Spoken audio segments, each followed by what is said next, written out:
Good morning, everyone. Welcome to all of you in my YouTube channel. I am Chandan Yadav, your English tutor.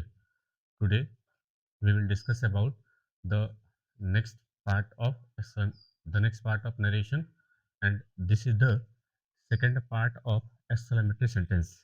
आज हम लोग discuss करेंगे exclamatory sentence के कुछ अलग-अलग type के क्वेश्चन। यदि आपने अभी तक मेरी वीडियो नरेशन की नहीं देखी है, तो ये वीडियो देखने से पहले आप नरेशन के जो पार्ट 1 है वहाँ से देखिएगा, तो आपको और अच्छा लगेगा और आपको बहुत चीज़ें समझ में आएगी। क्यों फर्स्ट पर्सन को चेंज करते हैं, सेकंड पर्सन को कैसे चेंज करते हैं, है ना? असर्टिव सेंटेंस में क्या-क्या स्ट्रक्चर होते हैं। तो ये सब बातें आपको जानने के लिए आप वहाँ से देखेंगे, तो चीज़ें आपको क्लैरिटी समझ में आएगी। यदि आप सीबीएसई बोर्ड या यूपी बोर्ड या किसी भी बोर्ड के आप एग्ज़ाम दे रहे हो, तो आपके लिए वीडियो काफ़ी बेनिफिशियल है। जाइए वो चीज़ देखिए, ताकि आपको एग्ज़ाम में हेल्प मिल सके। और यदि आप नीचे क्लास के हो, 8-9 से भी अप क्लास से रिलेट करते हो, तो ये वीडियो भी आपके लिए काफ़ी हेल्पफुल होंगी आपके एकेडमिक स्कूल के लिए। चलिए शुरू करते हैं आज का क्लास। अगर अच्छा वीडियो लगे तो अपना कमेंट बॉक्स में ज़रूर जवाब दीजिए, और मुझे मोटिवेट करने के लिए आप अपने जो है कमेंट बॉक्स में आंसर भेज सकते हैं। चलिए शुरू करते हैं पहला class with two example. She said how careless you are.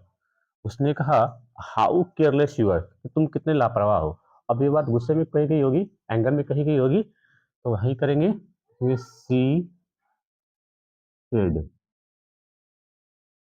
ठीक है। अब इसमें कैसे गुस्से से कहा था ना, तो कहेंगे, अब यहाँ पे सेड को चेंज नहीं करेंगे, ठीक है, सॉरी, यहाँ पे आप एक्सक्लेम कर दीजिएगा ना,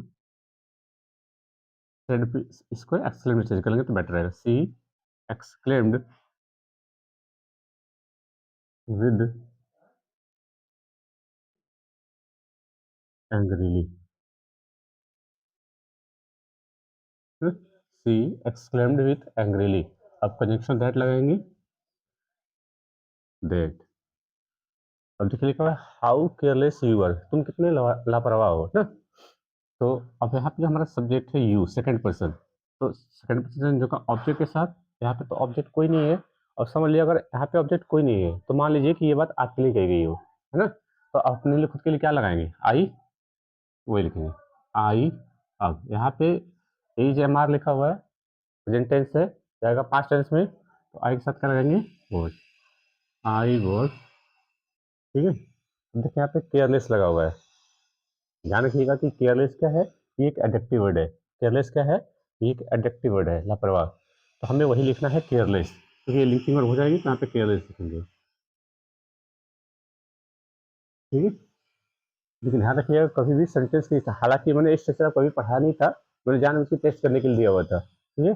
कभी भी एक्सक्लामेशन, कभी भी एक्सक्लामेशन व्हाट या हाउ से, व्हाट या हाउ से कभी भी एक्सक्लामेशन शो किए जाए, कभी भी व्हाट या हाउ से एक्सक्लेमेशन शो किया जाए, तो उस केस में इसकी इंटेंसिटी को उठाने के लिए हम अपने तरफ से कोई ना कोई वर्ड जरूर लगाएंगे। और वो वर्ड हो सकते हैं ना, अ ग्रेट या एन अटर, एन अटर। ये वर्ड हम एक्सक्लेमेशन शो करने के लिए, इंटेंसिटी को उठाने के लिए अपने से लगा सकते हैं। तो आई वॉज केयरलेस लिखा हुआ है, तो अगर ये केयरलेस लिखा हुआ है, एडजेक्टिव वर्ड है, केयरलेस एक एडजेक्टिव वर्ड है, तो अब हम यहाँ पे एक्सक्लेमेशन शो करने के लिए क्या लगाएंगे। अब हालांकि ये दोनों के दोनों वर्ड क्या हैं, ये दोनों के दोनों वर्ड एक एडजेक्टिव वर्ड है ना, ये दोनों के दोनों वर्ड क्या है, एडजेक्टिव है। तो ऑब्वियसली यहाँ से पहले से एडजेक्टिव फॉर्म में लिखा हुआ है, जब पहले से एडजेक्टिव है तो उस केस में एडजेक्टिव आ नहीं पाएगा।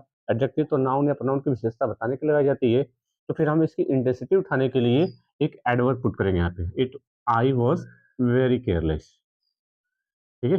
लास्ट में फुल स्टॉप पुट कर देंगे। तो ये बात आप ध्यान रखेंगे कि क्या चीज़ आपको फॉलो करना है। हालांकि ये बात आपने आपको बताया नहीं था, ऐसे टेस्ट करने के लिए दिया था। देख लीजिएगा अगर कि ये चीज़ें क्यों चीज़ होती है ना। केयरलेस एक एडजेक्टिव वर्ड है, क्योंकि हमने सब्जेक्ट कॉम्प्लीमेंट लिंकिंग ऑफ लिखा है, तो सब्जेक्ट कॉम्प्लीमेंट आएगी, जिसमें ये एक एडजेक्टिव वर्ड है। तो अगर ये एडजेक्टिव होगा, तो इसकी इंटेंसिटी उठाने के लिए हम एडवर्ब लगाएंगे, है ना। तो अब हम यहाँ पे हालांकि व्हाट या हाउ से अगर एक्सक्लेमेटरी सेंटेंस को लिखा जाए, तो उस केस में इनकी इंटेंसिटी को उठाने के लिए हम दो वर्ड लगाएंगे, अ ग्रेट या एन अटर। ध्यान रखिएगा ये दोनों के दोनों वर्ड एडजेक्टिव है, और यहाँ पहले से एडजेक्टिव लिखा हुआ है, तो एडजेक्टिव की विशेषता कौन बताता है, एडवर्ब बताते हैं। तो इसलिए हम ये दोनों वर्ड पुट नहीं कर पाएंगे। अगर यहाँ पर कोई नाउन रहता, हम ये दोनों में से कोई भी एक वर्ड लगा सकते हैं। इसलिए हम यहाँ पे वेरी लगाएंगे, क्योंकि वेरी का जो पार्ट स्पीच है वो एडवर्ब होता है। वेरी एक एडजेक्टिव वर्ड भी होता है, लेकिन जब ये एडजेक्टिव होगा तब उसका मतलब हो जाएगा वही। तो यहाँ पे तो हमें बहुत कहना है ना, मैं बहुत केयरलेस था, इसलिए यहाँ पे वेरी लगाएंगे। ये वेरी इस तरह एडवर्ब हो जाएगा। मुझे लगता है कि ये बात आपको समझ में आ गई होगी। चलिए आइए देखते हैं अगला case. He said what a stupid mistake you made. उसने कहा कि what a stupid mistake you made, तुमने कैसी मूर्खतापूर्वक गलती कर दी, है ना। तो यहाँ पे भी गुस्सा है, एक्सक्लेमेशन शो कर रहा है। तो exclaimed he exclaimed with anger. तो यहाँ पे एंग्रली होगा, एंगर कर दीजिएगा।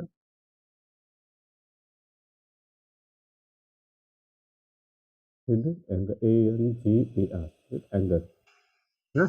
आप यहाँ पे विद एंगर कर लीजिए, चाहे एंग्रेली कर लीजिए, दोनों सही है। ये एक्सलेंट विद एंगर। दैट, अब क्या करेंगे कि हम अब अगला देखेंगे कि ये देखिए, ये एक्सक्लेमेशन शो करने के लिए वर्ड लिखेंगे। तो हम सबसे पहले सब्जेक्ट की तरफ जाएंगे। सब्जेक्ट क्या लिखा हुआ है? यू।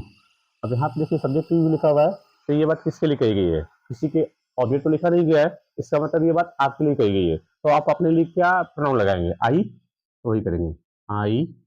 अब यहाँ पे देखिए वर्ब की सेकंड फॉर्म है, और वर्ब की सेकंड फॉर्म को पास्ट परफेक्ट बोलते हैं, तो चेंज होगा पास्ट परफेक्ट में, तो हेड लगाएंगे। I had made. Made third form भी होती है, सेकंड फॉर्म भी होती है, ध्यान रखेंगे। मेड सेकंड फॉर्म भी होती है, थर्ड फॉर्म भी होती है। जब ये सेकंड फॉर्म होगी तो अकेले आएगी, जब ये थर्ड फॉर्म होगी तो उससे पहले हेल्पिंग वर्ब आएगी। I had made. अब यहाँ पे देखिए लिखा हुआ है अ स्टूपिड मिस्टेक, हमें इसी बात को चेंज करना है ना।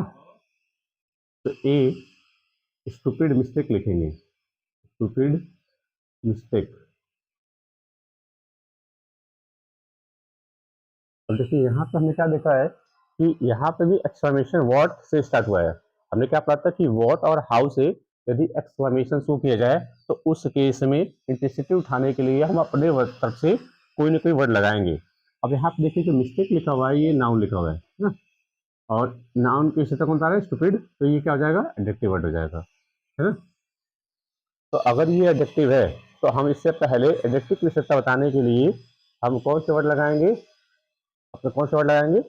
एडवर्ब लगा देंगे। तो एडवर्ब क्या है? यहाँ पे वेरी आप लगा सकते हो तो भी चल जाएगा, ठीक है ना। अभी एडवर्ब हो जाएगा, जैसे हमने यहाँ पे देखा था वैसे यहाँ पे, ठीक है। अगर आप वेरी नहीं लगा तो भी चल जाएगा, इस फिलहाल में इसकी इंटेंसिटी को उठाने के लिए हम लगा सकते हैं आई हैड मेड और वेरी स्टूपिड मिस्टेक, ठीक है। चलिए शुरू करते हैं अपना एक्सप्लेनेटरी सेंटेंस के पार्ट 2 की तरफ, जिसमें हम अलग अलग टाइप के सेंटेंस पे जिक्र करेंगे। He said bravo you dance beautifully. उसने कहा ब्रेवो यू डांस ब्यूटीफुली। अब ध्यान रखिएगा ये जो ब्रेवो वर्ड है ये क्या है? तो यहाँ तो हमें समझ में आ रहा है कि यहाँ पे किसी की तारीफ की जा रही है ना। उसने कहा कि तुमने बहुत अच्छा डांस किया, तो ये तारीफ है, और तारीफ होगी तो उसको ध्यान रखिएगा इसमें किस में चेंज कर सकते हैं? अप्रिसिएशन में चेंज कर सकते हैं, उसी को चेंज करेंगे। लिखेंगे ही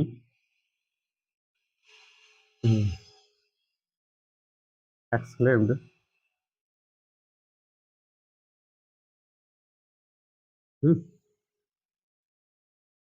विथ। अब यहाँ पे प्रशंसा हो रही तो प्रेज भी कर सकते हैं, PRAIS ना, प्रेज का प्रशंसा करना है। एक्सक्लेम्ड विथ अप्रिसिएशन कर लीजिए, ठीक रहेगा, अप्रिसिएशन।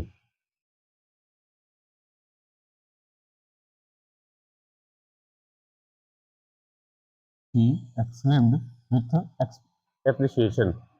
यहाँ पे तारीफ हो रही है तो एप्रिसिएशन लिखेंगे। He exclaimed with appreciation. Conjunction क्या लगाएंगे? दैट। जैसे दैट लगाएंगे और हमारा कंजक्शन हो गया तो अगला क्लॉज आएगी, तो सेंटेंस की स्टार्टिंग सब्जेक्ट से करेंगे। अब सब्जेक्ट क्या लिखा हुआ है? यू। अब देखिए ये बात यू लिखी गई है, तो यहाँ पे इसका ऑब्जेक्ट नहीं लिखा हुआ है, तो मान के हम चलेंगे कि ये बात हमारे लिए ही कही गई है ना। तो हम अपने लिए क्या प्रोनाउन लगाएंगे? आई, वही पुट करेंगे, आई। अब यहाँ पे देखिए वर्ब की कौन सी फॉर्म लगी हुई है? Second form. वर्ब में अगर ईडी लग जाए तो ऑब्वियसली बात है सेकंड फॉर्म हो जाती है, तो ये वर्ब की सेकंड फॉर्म है, और वर्ब की अगर सेकंड फॉर्म होगी तो पास्ट टेंस होगा। अब इसको चेंज कर देंगे पास्ट के परफेक्ट में। I had danced. अब यहाँ ब्यूटीफुल लिखा हुआ है, वही लिखेंगे।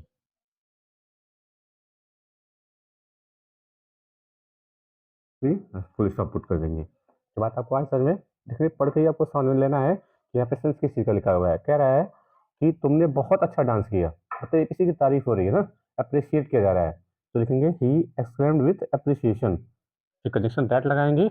अब यहाँ पे जैसे हमने ऊपर चेंज किया था वैसे इसको चेंज कर लेंगे, ठीक है। Let's see the next sentence, the girl said hurray we have won the match. अब देखिए यहाँ पे जो लड़की है ना, जो लड़की है वो चिल्ला के बोल रही है कि हम मैच जीत गए, ठीक है। तो अगर वो लड़की चिल्ला के बोल रही है कि हम मैच जीत गए, तो अब देखिए इस बात में हमें क्या सेंस में आ रहा है, ये खुशी होकर चिल्लाई होगी, खुश होकर के चिल्लाई होगी, तो हम यहाँ पे जो सेड है उसको जॉय में चेंज कर लेंगे, है ना। यही बात हमें देखना है, लिखेंगे द गर्ल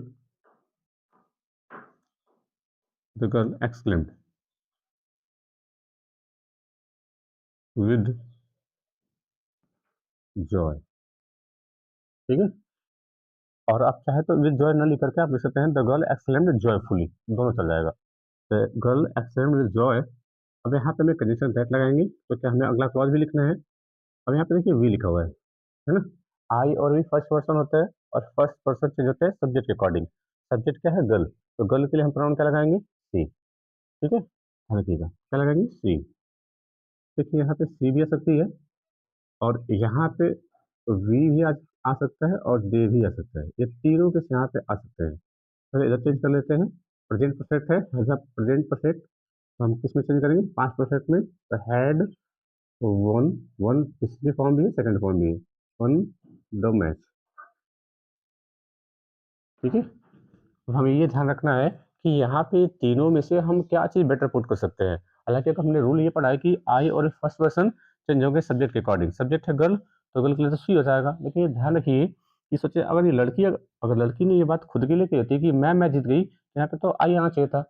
अगर लड़की मान ली कोई चेस गेम खेल रही है, चेस खेल रही हो, या कोई ऐसा सिंगल कोई ऐसा प्ले हो जिसमें लड़की खेल रही हो, तो क्या कहेगी, मैं जीत गई, आई वॉन द मैच, तो यहाँ पे तो आई होना चाहिए था। लेकिन यहाँ पे तो वी लिखा हुआ है। इसका मतलब ये है कि यहाँ पे मैच, हालांकि लड़की अकेले नहीं खेल रही, और भी लोग साथ में हैं, तो यहाँ पे सी की प्रोबेबिलिटी तो खत्म हो जाएगी, यहाँ पे सी तो आ नहीं पाएगा, है ना। तो फिर आएगा तो वी या तो दे। अब सिनेरियो क्या है कि कौन सा इसमें सही होगा। देखिए अगर लड़की का मैं कहूँ कि मान लीजिए लड़की है, मान लीजिए कि अंजलि है, ठीक है, लड़की अंजलि है, और लड़की ने कहा कि हम मैच जीत गए, ठीक है। तो मान लीजिए यहाँ पे कोई स्पोर्ट्स शूट, मान लीजिए कि कोई गेम हॉकी खेला जा रहा है, तो अंजलि ने कहा कि हम मैच जीत गए। तो अब ये बात कौन सुना, मान लीजिए कि अंजलि ने ये बात कहा, और ये बात अमन ने सुना, है ना। अंजलि ने बोला ये बात कि हम मैच जीत गए, तो ये बात अमन ने सुना, और अमन गया ये बात कहने के लिए सुनील से, ठीक है। तो सुनील कहेगा कि अरे वो लड़की क्या चिल्ला रही थी, सुनील कहेगा वो लड़की क्या चिल्ला रही थी। तो अमन क्या बोलेगा कि वो लड़की कह रही थी कि वे लोग मैच जीत गए, है ना। वो लड़की सुनील कहेगा अमन से कि अरे वो लड़की क्या चिल्ला रही थी, तो अमन क्या कहेगा कि वे लोग मैच जीत गए। तो उस केस में हम क्या सही करेंगे, उस केस में दे भी सही हो सकता है। लेकिन ध्यान रखिए कि अगर अमन भी उसी स्पोर्ट का अमन भी उसी स्पोर्ट का हिस्सा होगा, मान ली कोई कबड्डी का मैच चल रहा हो, तो लड़के लड़के साथ में खेल रही हो, तो अमन उसमें क्या, अमन अमन सुनील से पूछे, जो सुनील है वो अमन से पूछेगा कि वो लड़की क्या चिल्ला रही थी, तो अमन क्या कहेगा कि हम मैच जीत गए। तो सोचिए उस केस में अमन भी उस स्पोर्ट का पार्ट होगा और ये लड़की भी होगी, तो उस केस में वी सही हो जाएगा। लेकिन अगर अमन उस स्पोर्ट का पार्ट नहीं होगा, तो फिर वो क्या गाएगा कि वे मैच जीत गए, ठीक है। तो ये बात यहाँ पे क्लियर नहीं है कि कौन स्पोर्ट का पार्ट है, तो यहाँ पे वी भी सही है और दे भी सही है। यही होता है कॉन्टेक्ट पे पकड़ बनाना, कि आपको रूल रट के नहीं करने हैं। आप देखिए कि यहाँ पे मीनिंग क्या आ रहा है। तो अगर ये अमन भी इस लड़की के स्पोर्ट के पार्ट में होगा, ये भी इस गेम में हिस्सा होगा, तो ये अपने लिए कहेगा, तो कहेगा कि हम लोग मैच जीत गए, उस केस में भी सही हो जाएगा। और अमन इस स्पोर्ट का पार्ट पार्ट नहीं होगा, फिर वो क्या कहेगा कि वे लोग मैच जीत गए, तो फिर यहाँ पे दे करना पड़ेगा। एक कॉन्सेप्ट था एक नंबर का, काफी बढ़िया सेंटेंस था ये वाला। आप इस तरीके से ऐसे इनको हम कर सकते हैं, ठीक है। अब आइए अगला क्वेश्चन जो है क्या है, the man said what a nonsense it is. अब ये बात मैंने जो आपको एग्जांपल में दिए थे, इसी विषय से क्वेश्चन है।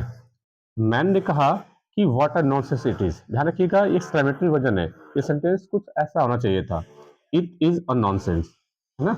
ये सेंटेंस है इट इज अ नॉनसेंस। लेकिन ये इसका एक्सक्लेमेटरी वर्जन क्या है, what a nonsense it is. ठीक है, चलिए शुरू करते हैं करने के लिए। द मैन, है ना, अब यहाँ करेंगे एक्सक्लेम्ड विद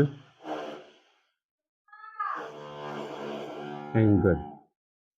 अब यहाँ पे आप एंगर लिख लीजिए चाहे एंग्री लिखिए, दोनों सही है। ठीक है ना, the man exclaimed with anger या एंग्रीली। अब यहाँ पे जो इट लिखा हुआ है इसी को चेंज करेंगे, इट वॉज। अब यहाँ पे इट को हम दे में चेंज नहीं करेंगे ना, कभी कभी किसी को ऐसा लग रहा होगा सर इट को दे में चेंज करेंगे, नहीं, हमें यहाँ पे इट को दे में चेंज नहीं करना है, आप इट को इट में ही छोड़ दीजिएगा। तो इट वॉज हो गया। अब यहाँ पे देखिए क्या लिखा हुआ और नॉन से लिखा हुआ है, लेकिन स्टार्टिंग में देखिए व्हाट लिखा हुआ है। तो मैंने अभी बताया था एक्सक्लेमेटरी सेंटेंस स्टार्टिंग व्हाट या हाउ वर्ड इसी हो, तो उस केस में इनकी इंटेंसिटी उठाने के लिए हम अपने वर्ड से दो वर्ड लगाएंगे, या तो अ ग्रेट लगाएंगे या एन अटर लगाएंगे। फिर क्या करेंगे, it was an utter nonsense. ठीक है ना, ये दो वर्ड हम लगा सकते हैं। और अगर आप चाहो तो यहाँ पे अ ग्रेट भी लगा सकते हो, लेकिन अगर आप ग्रेट लिखोगे तो वहाँ पे ए करना पड़ेगा, it was a great nonsense. ठीक है, अब ये बात हम ध्यान रखेंगे कि आप यहाँ पे एन अटर लगा सकते हो, या अ एन, या एन अटर नॉनसेंस कर सकते हो, या अ ग्रेट नॉनसेंस कर सकते हो। दोनों केस में ये सही हो जाएंगे। ठीक है, तो ये बात हम यहाँ पे पुट करनी है। तो ये रहे कुछ ऐसे सेंटेंस, ये रहे कुछ ऐसे सेंटेंस जिसकी वजह से, अब देखिए ये जो नॉनसेंस लिखा हुआ है ना, ध्यान रखिएगा, ये नाउन लिखा हुआ है। ठीक है, नाउन लिखा हुआ है, तो तभी हम आर्टिकल लगा रहे हैं, तो नॉनसेंस ये नाउन लिखा हुआ है, और नाउन की विशेषता बताने के लिए हम यहाँ पे एडजेक्टिव वर्ड लगा सकते हैं। तो एन अटर कर लीजिए चाहे अग्रेट लिख लीजिए। ठीक है, चलिए, तो ये 3 सेंटेंस से हमने ये देखा कि अलग अलग टाइप के जो सेंटेंस थे, जिसमें अगर वर्बो किसी की तारीफ हो तो वहाँ पे आप अप्रिसिएशन, यहाँ पे आप प्रेज भी लिख सकते हो, है ना। तो अप्रिसिएशन या प्रेज में लिख सकते हैं, बाकी जैसे हम चेंज करते हैं कनेक्शन लगा करके वैसे चेंज कर लेंगे। इसमें हमने क्या देखा कि अगर यहाँ पे कोई बात जॉय हो, कोई बात खुशी से बात की गई कि हम लोग ये काम कर लिए, हुर्रे वर्ड लिखा गया होगा, तो उस केस में ध्यान रखिएगा कि हमें यहाँ पे चेक करना होगा कि जो सब्जेक्ट है वो किसका पार्ट है, वो सिंगल है या वो किसी टीम का हिस्सा है। तो उस केस में अगर वो सिंगल होगा तो वहाँ पे सी या ही हो सकता है, लेकिन अगर वो किसी गेम का पार्ट होगा तो उस केस में वी और दे भी, दोनों में से आप कोई कर सकते हैं, डिपेंड करता है कि सेंटेंस का मीनिंग क्या है। इस केस से हमने क्या समझा कि एक्सक्लेमेटरी सेंटेंस में स्टार्टिंग अगर व्हाट या हाउ वर्ड से आ जाए तो अपने तरफ से इसकी इंटेंसिटी को उठाने के लिए हम ए ग्रेड या एन अटर एडजेक्टिव वर्ड का यूज कर सकते हैं। तो उसमें हमने यही देखा, लेकिन ध्यान रखिएगा तो वहाँ पे जो सेंटेंस हमारा होगा इसको भी हम टेंस में चेंज कर लेंगे, और टेंस होगा तो पास्ट में चेंज कर लेंगे। तो ये रहे कुछ ऐसे सेंटेंस जिससे आपको काफी क्लैरिटी आई होगी और काफी सीखने को भी मिला होगा। और अगर आपने सीख लिया है तो ये वाले होमवर्क आपको करने हैं, आज के लिए 3 होमवर्क। काफी अच्छे अच्छे सेंटेंस मैंने दिए हुए हैं, जो मैंने अभी पढ़ाया हुआ ठीक उसी बेस के ऊपर है। देखिए ब्रेवो वाला यहाँ पे पढ़ा है, उसी बेस पर क्वेश्चन है। हुर्रे वाला आपने पढ़ा है तो यहाँ पे भी वही क्वेश्चन थे, तो ये क्वेश्चन उसके लिए है। और ये हाउ स्टूपिड लिखा हुआ है, ध्यान रखिए व्हाट या हाउ से एक्सक्लेमेशन शो हो तो उनको कैसे चेंज करते हैं, मैंने इस केस से आपको ये बताया है। ये 3 एग्जाम्पल आपकी प्रैक्टिस के लिए करिएगा, काफी मजा आएगा और काफी आपको सीखने को भी मिला होगा। उम्मीद करते हैं ये सेशन बढ़िया लगा होगा, और अच्छा लगा हो तो अपनी कमेंट बॉक्स में भी इस बात को लिखा करिए कि आपको ये क्लास कैसा लगा। ठीक है, चलिए, अच्छा लगा हो तो शेयर जरूर करिएगा आप। चलिए, तो मिलते हैं नेक्स्ट वीडियो में, बस आज के लिए इतना ही। Thanks for watching.